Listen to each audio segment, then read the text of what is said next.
Yo guys, what's up? Tony from MotoSiko here again. And I know, it's been a while. Sobrang naging busy tayo sa work that hindi na tayo nagkaroon ng oras para maggawa natin mga vlogs and natin mga DIY videos. But today, we found some time and meron akong isang gagawin today na bike na sabi ko, I think, ilabas ko ulit yung camera para pakita ko sa inyo guys. So, huwag na natin patagalin. Let's go! Today, we're going to be making another exhaust video for itong bike na to. This is our friend's Triumph Scrambler 1200 XE. Diba? Napakagandang bike and napakalaking bike. This bike is actually it's a scrambler bike pero made for adventure kasi may 21-inch front tire siya. It has long suspension. Para siyang dirt bike. As makita mo dito, no? All-ins na rear suspension. Pero ang kaha niya is para siyang scrambler. So, ang gagawin natin today is we're going to be fitting itong exhaust na binili ng friend natin. So, this is tawag niya is the Zard exhaust. It's a exhaust made in Italy. Nakita niyo, di ba? It's Officine Italian.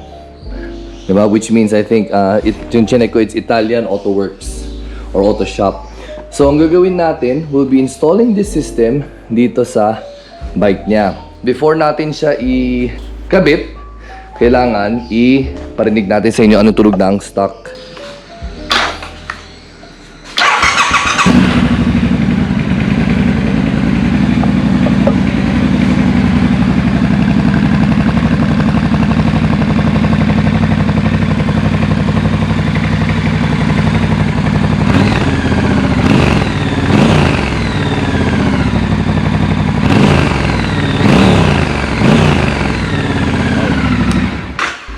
So yun, maganda yung tunog ng stock exhaust niya, no? Pero ang gagawin natin ngayon is lalo natin siyang papaingayin. So yung tools na kailangan natin for this job is Allen key set. We'll need a 10mm na open wrench, a 17mm open wrench, and a 12mm na socket with an extension and a ratchet. Tapos konting Loctite para yung mga tornilyo na tinanggal natin, nalagyan natin ng Loctite pag binalik natin.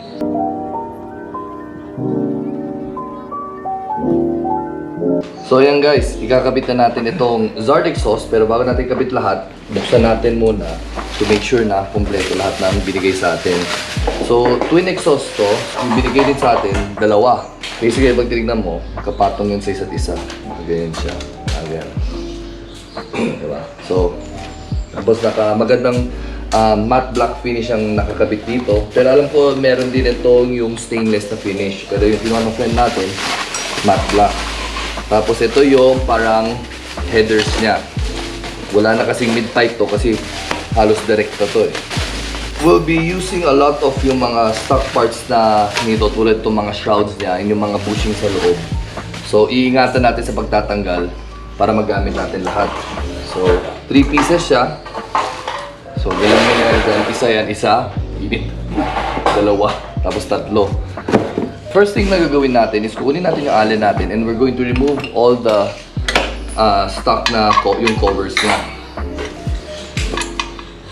So lulugan natin lahat.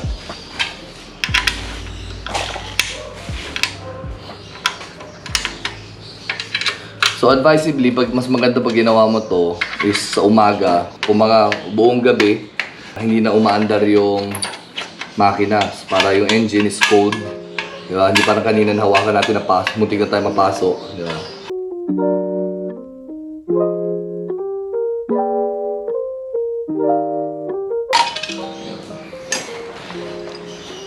So, we'll put this to one side. What's next?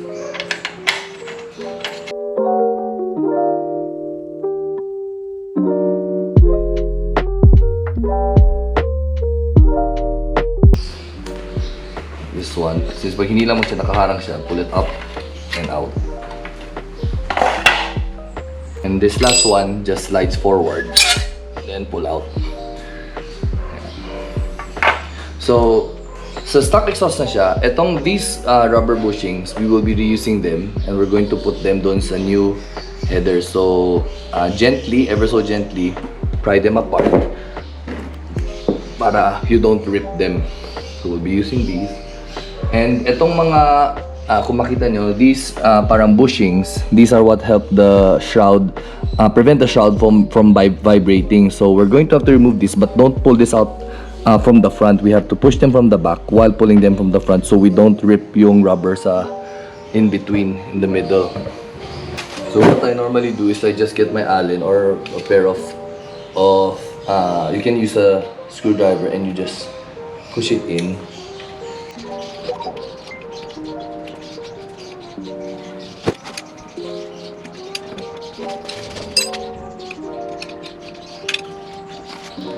This one. May isa pa palang bolt dito sa likod. We can remove this na lang. Para easier to remove.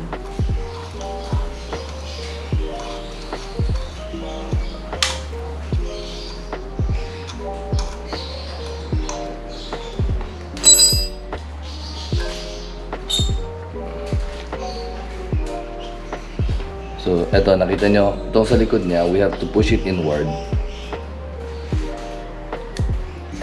To remove it like this, para you don't rip the rubber in half.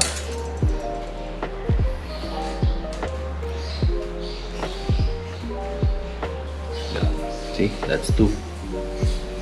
Right. Tapos these ones, we'll see if we'll be using these ones pa. So get your Allen naman. So what we're going to do now is remove the muffler. So there's two clamps here that we're just going to remove with our Allen. Loosen it up. And I think we're going to be reusing these clamps for the new exhaust kasi the new ones don't come with a clamp.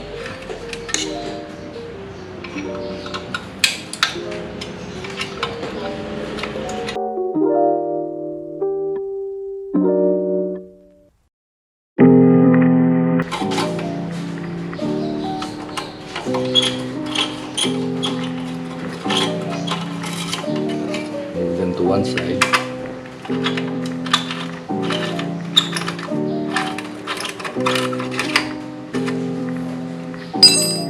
And now that we've removed these, there's a 12mm bolt just behind here that we're going to loosen up to remove it's the one holding the muffler in place.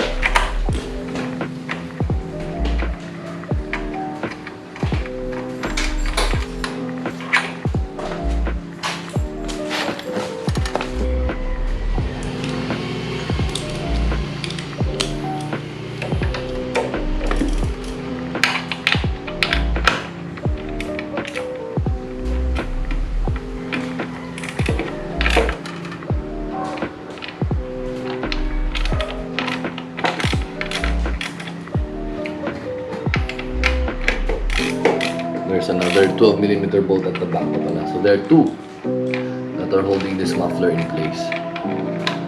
So when we remove both of these, another one, keep in mind that they're not the same length. So the shorter one is at the bottom, the taller one is at the top. And we just wiggle until we remove the entire exhaust. And this is a very heavy exhaust, mind you. So what we're going to be replacing it with is the new lighter one. So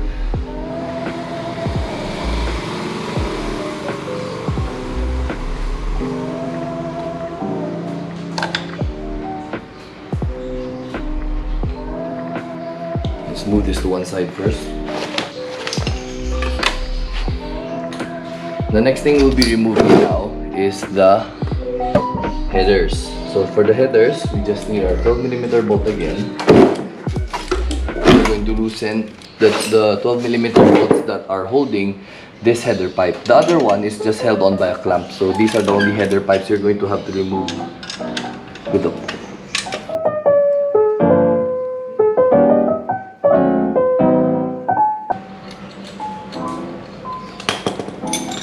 And then when you with your 10mm, you'll see inside there's a clamp here.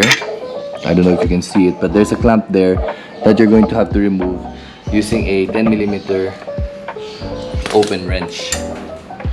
So just get your fingers in there and slowly but surely loosen the clamp.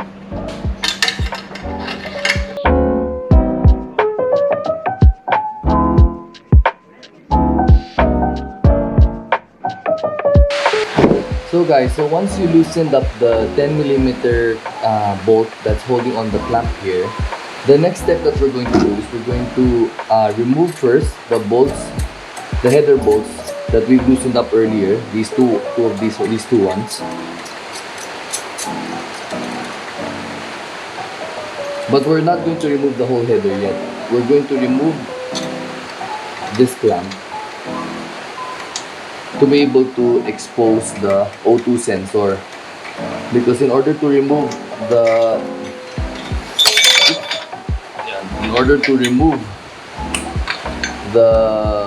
headers, we have to gain access to the oxygen sensor. So you're going to get your 17mm and you're going to crack this oxygen sensor loose.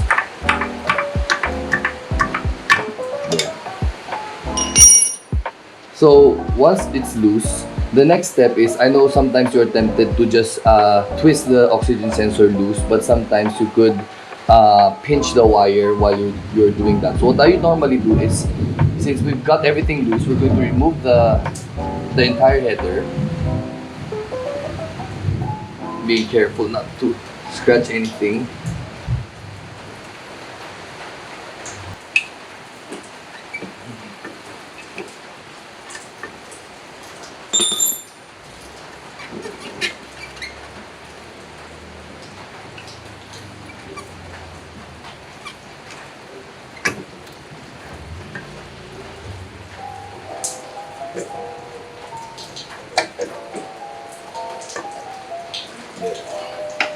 And now once we've loosened this up, we'll just turn the entire header, making sure that it's cleared of anything that it clears the body of the bike. And from there, we loosen up the oxygen sensor, so we do not damage the sensor by twisting it. What happens is we're going to turn the headers.